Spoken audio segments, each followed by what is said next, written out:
Alrighty, thanks for being here on Twitch with us from Gamehole Con 2024. We're going to talk to our guest, which we'll get to in a second. All right, but I just want to let all of you out there in Twitch know that we're happy you're joining us. We hope that you'll have an opportunity to enjoy your Sunday here, and we have with us Yamil from the Kingdom of Keshanar Kickstarter, which we're going to get a chance to talk about. But thanks for coming on the show. Thank you for having me. This is a great experience, great con so far. Yeah. How about yourself? Yeah, I think we've had a pretty good con. We've got to meet a lot of different and interesting people, and we've had a chance to interact with some friends and other creators who are out there. So I would love for you to give us sort of a succinct breakdown of the Kingdom of Keshanar that you're planning on kickstarting soon. You can tell us when, and we'll make sure to link you in the show notes. And For sure. So Keshanar, the Kickstarter will be in the first quarter of 2025, and it's a high fantasy 5th edition Egyptian themed setting where we take all of the actual historical lore of Egypt, all the mythology, and what if it was real?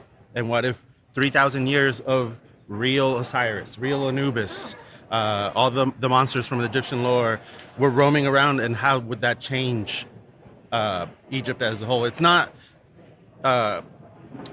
set in Egypt. It's its own planet. Orthane is the name of the planet. Gotcha. Yeah. I was like, wait, you mean 3,000 years of real set too? Because that wouldn't be good for anyone. Yeah, there's other ones. There's a rampage god that's also the god of wine and perfume. Oh yeah. You know, we all have hobbies. We all have hobbies. Yep. Absolutely. Apparently that's it. Okay, so I guess what I'd like, you're on the design team, yes? I am. Yes. So tell me where this starts at. Tell me where you begin with this, and how Keshanar has gotten to this point that it's prepared to kickstart. So the Keshanar itself started way back in AD&D for Dave Haddon. He's the spearhead of this project. It was his AD&D setting, inspired by Desert of Desolation by Tracy and Laura Hickman. Sure. Amazing. Al-Qadim, of course. And he's been homebrewing it, his homebrew world, all the way up to about 4 years ago, I believe, that he decided to get serious about publishing it. And that's when I came on board, because I've done other indie work for Stiff Whiskers Press, Newsarama, a lot of other projects. And he started gathering art. And one thing that the first thing that he did was create the entire world. And actually, this gets to some of the items I brought. The entire world is built in Unreal Engine. So you can visit the city and click on buildings and zoom around. So it's not a video game, but it's meant to be a DM tool where you can take screenshots or snips to use it for your own game, use it as maps, use it as just art to hand out. So that was the big step. And he spent, I think that was a good 2 years just on that portion. Wow.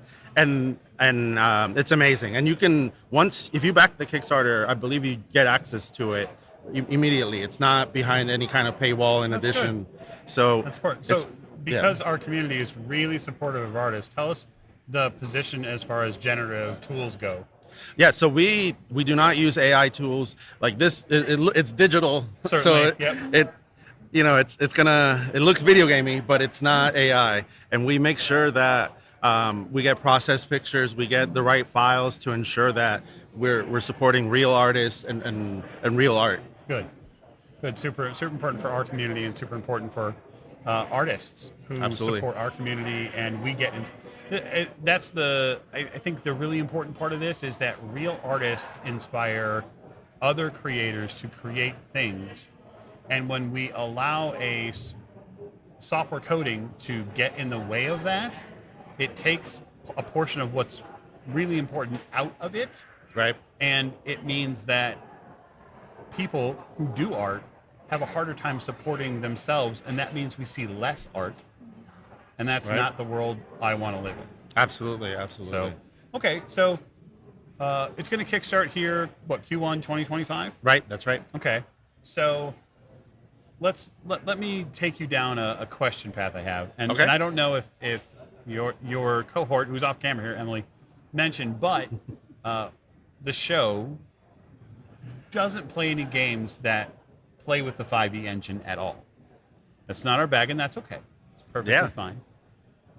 My question is, has there been consideration of an option of making a rules agnostic version of the setting or something like that, where if we don't want to be tied to Hasbro or whatnot because of what they've chosen to do in the community, Right. can we still play with Keshanar? No, I appreciate that. So to be honest, I'm not a 5e guy myself. I'm DCC RPG. There we go. Yep, we've got some Morgborg, DCC a lot of figures. Yeah. different styles. But it's all different flavors. Some people like pie, some people like cake. That's true. It's all good. It's just getting everybody to the table is what's important. You bet. Right. So in terms of the books, the setting. So it's the setting book, and then there's an adventure book. Okay. Right. So it's adventures one levels 1 through 10, and then the setting will have like the character options. It's for 5e. Yeah. Right now the plan is 5e and Pathfinder. Okay. But the setting book, there's so many different levels and intricacies. Like I compare it a lot to Eberron, where Okay. in Eberron every region has its own dynamics with another region, Sure. and there's a caste system and things like that, or a class system.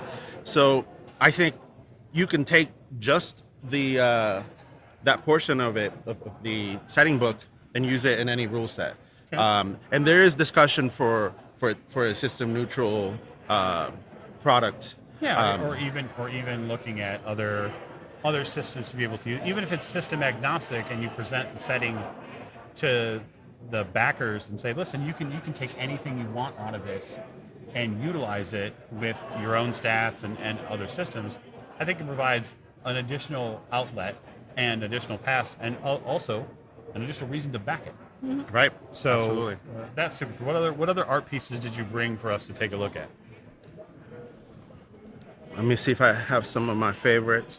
Oh, this is one of my absolute favorites. Okay. So Explain what I'm going to show camera here. all right. So this is Apep's Maw, and Apep is the worm of chaos. Is So of because course he has a mall. of course he has them all. So in the middle of basically in the middle of the city of Keshanar, Apep's Maw, the hole just let out a bunch of undead, and the city was almost completely destroyed by all these undead. But the city gathered its forces and drove it all.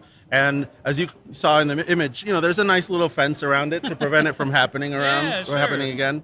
But a lot of what evolved from there was a lot of people started making notes or tributes to Apep's Maw of things that they wanted to get rid of in their life, whether it was a jilted lover or a misdeed that cost them, and they throw it down Apep's Maw. Okay. Interesting. You've got assumably a world map as well. Yes. So here's the world map. This is fun. So again, not set on Earth in any way. Right. It's the But- planet would be called Orthane. Keshanar is the city, and the kingdom, that's the Egypt equivalent. You're right. And as you can see, that there's other regions. There's the Bhutanese, who are tattooed folk who pass down their family lineage through tattoos. So they share that. There's the Baskaran pirates. So there's a few, and we have a PhD Egyptologist who's helped us with a lot of the history and making sure that we're respectful of that history and all the regions. Super important. And yeah, and it turned the setting really into, you learn the lore of Orthane Keshanar, but you also learn about real Egypt Right. history, because we're borrowing a lot from it. All the gods are all the Egyptian gods. It's really cool. So is there a pharaoh then? So that's a great question. I might not have that art, but yes, there is a pharaoh. I guess this one could be a good. Yes, actually, this is a great image for it. So that's one of the pharaohs. I'm not sure which one, but What he's signing is the important part. So he has a phoenix feather, and in Keshanar, the phoenix decides who is the most worthy. So when a pharaoh dies, Right. the phoenix dies with him, and then is reborn and chooses anybody from wherever in Keshanar to be the next pharaoh, no matter there's been a slave. There's no current slavery in the setting. That's good. something we. Thank you. But historically, Right. we wanted to show that it happened, but it's not something that is active. Yeah, it's two very different things, right? So, historical notes are important to understand that these things happened, Right. but you're not forcing players and game masters to either utilize those things or find a way to creatively dance around them Exactly. not happening anymore. You don't want to put tables in those positions. You certainly don't want to try to build the community where they have to grapple with slavery directly. That's not a great fit for a ton of different tables. I wouldn't want to do it. I wouldn't want to try to explain it away or have to paint over it and say, oh, this isn't happening here because they chose to leave it in. So good design decisions in that regard, I think. Thank you. So, not knowing anything about the game, Sure. obviously, and I have never played 5e, which I've said multiple times to multiple we people. know you've never played Dungeons Never and played Dragons. Dungeons and Dragons. No one's going to put you on a pyre. They might. They might. But I guess tell me a little bit about the character archetypes that folks can Oh pick wow. from. Okay. So that's character archetypes. So there's all the, there's room if there's a race or a species lineage that you would like from 5th edition. There's room for it. This is a place where there's gods with owl heads, gods, jackal-headed gods, famously. So anything from Arakroka, right, the eagle folk or bird folk, to minotaurs, centaurs. So You can play as those. you can play as those. That's pretty awesome. There's various, due to historical accuracy, various different forces, different like armies and things like that. So like there's the Horus Guard, there's the I'm blanking on it, but there's among them is the Horus Guard. So they're tied to Horus, the god, right? So clerics will be tied to certain gods or not. Maybe they're tied to powerful entities. Like there's a Sphinx she's called the Sight, and she can have clerics because she's about having prophetic visions. So there's almost limitless combinations of things that you can run because Egypt has so much lore. They think we know right now it's like 5,000 years. It could have lasted up to like ancient Egypt itself up to 10,000 years. Well, and there's that recent discovery at Petra that there's more tombs, there's more people buried there than they knew. Absolutely. And so it begs the question, what's out there that we don't know because we haven't found it yet? And not only that, a lot of them were reused. Right. So they might have been older, and we only found the most recent resident, as it were, of the tomb. Yeah. No, that's a good point. Yeah. And then it doesn't take place on Earth, which you mentioned, right? Which I think is a really unique, storyline because it's on a different planet, but you're still taking those pieces from Egyptian history and being respectful, which I think is a really big selling point for me. Is that you guys consulted outside experts on this, which is really important, I think, in creating a game. Of course, and we're not only do we have the Egyptologists. I want to say this as a POC. We will have sensitivity readers look at this product as well. Oh, good. For all sorts of different groups and different aspects of it. Well, certainly there's going to be different religions. There's Right. going to be different upbringings, different cultures, and so it's really important in the age that we live in that we don't presuppose a path for them and just step all over them when really we don't come from those backgrounds, right? Right. So I got this fabulous Lucifer Matt sticker which I think is great. But I wouldn't write a story about a luchador because I don't really have that same upbringing. I don't have that same cultural notes. Or if I wanted to, I would certainly employ someone who has that background, who can give me feedback on what I wrote. So it's really intelligent that you're doing that. Yeah, and I have taken wrestling training. Oh, sure. And, Really? Yeah, That's fascinating. not to divert from Keshanar, but that's my own personal. There might be wrestlers in Keshanar. There is certainly room. There is a murder ball arena. Nice. Where Well, that sounds fantastic for the kids. Yeah. We do like to murder hobo our way or things through things sometimes. So so year-wise, what is it just comparable to like ancient Egypt is in the year, or is it?